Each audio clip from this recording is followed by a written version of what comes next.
ছুটি রুদ্রদের বাড়িতে পুলিশ নিয়ে এসেছে রমাকে খোঁজার জন্য। রমা তো সেখানেই লুকিয়ে আছে, কিন্তু রুদ্র বলছে পুলিশকে যে রমা এখানে নেই, ও দিল্লির কোনো হোটেলে আছে। কতগুলো কাগজপত্র দিয়ে বলে এটাই তার প্রমাণ। পুলিশটা তারপর সেখান থেকে চলে যায়। রমা এদিকে ঘর থেকে বেরিয়ে আসে।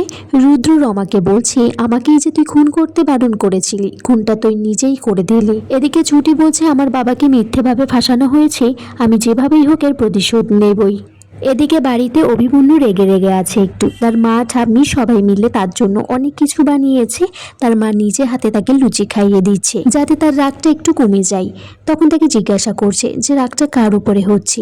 অভিমন্যু তখন ভাবছে ছুটির সাথে সেই ঘটনাটা, বলতে মেয়েটার উপর আমার এত রাগ কেন হচ্ছে। এদিকে আশ্রমে পুলিশ এসেছে, বলছে যে আশ্রমটিকে সিল করা হবে যতদিন এই কেসের তদন্ত চলছে। ছুটি তারপর বাচ্চাগুলোকে বলে যে তোমরা ভয় পাবে না, আমি আছি তো, 1 ঘন্টা সময় আছে আমার হাতে, আমি দেখছি আমি কি করতে পারি। এদিকে চুমকির খোঁজ করছে, বলছে যে চুমকি হয়তো ঘরে তালা দিয়ে বসে আছে, কিন্তু না, চুমকি এদিকে তার সমস্ত বাবার টাকা গয়না সব কিছু সে ব্যাগের মধ্যে ঢুকিয়ে নিয়ে বলছে যে এই বস্তি থেকে, এই গরিব মায়েরকা আশ্রম থেকে আমাকে বেরিয়ে যেতে হবে। চুমকির আবার বাড়ি হবে, গাড়ি হবে, এইখানে আর ফিরতে হবে না। চুমকি এদিকে ছুটির ছোটবেলাকারের ছবি, সেই পুতুল বরটাকে নিয়ে এসেছে রমা আর রুদ্রর কাছে। সেখানে লোকটি তখন বলছে, এর নাম তো পরি, এর বাবার নাম হিরণময় দাশগুপ্ত, আমার দাদা, আর এ আমার একমাত্র ভাইজি।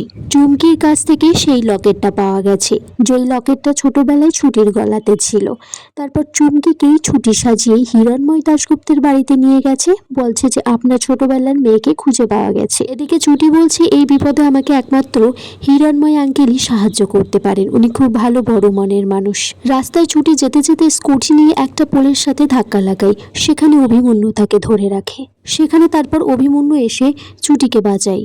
বন্ধুরা, আজকের পর্ব এই পর্যন্ত ছিল। তোমরা কমেন্টস করে জানিও কেমন লেগেছে আজকের পর্বটা।